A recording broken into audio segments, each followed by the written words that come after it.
ยายเจ็บผักหวานแต่เช้ายังไม่ได้แจ้งค่ะเนาะหนึ่งเขายังบ่ได้สุกเจ็บผักหวานมาเอาโพดลงขายในว่าสั่นว่าสิได้ขายบ่ล่ะพี่น้องเนาะ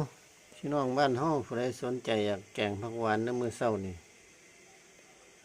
บ้านอดีซีหมู่นี่ล่ะเดี๋ยวจะย้ายไปส่งเราสิเฮ็ดถุงละ20 บาทผักหวานกำลังปงกำลังงาม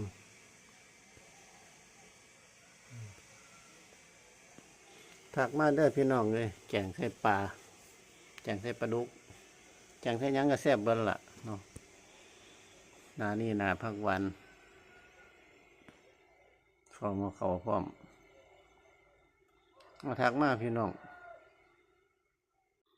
แต่เจ็บผักหวานอยู่เทิง เทิงยอดบ้านได้แจ้งเลยเนี่ยแต่คมเจ็บผักหวานเหลือจักหน้อยสิเฮ็ดใส่ถุงเนาะตอนนี้บ้านได้ใส่ถุงค่ะ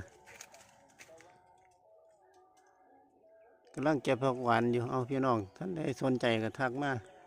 เนาะเอาแต่เศร้าๆนั่นล่ะแกงกันสดๆเลย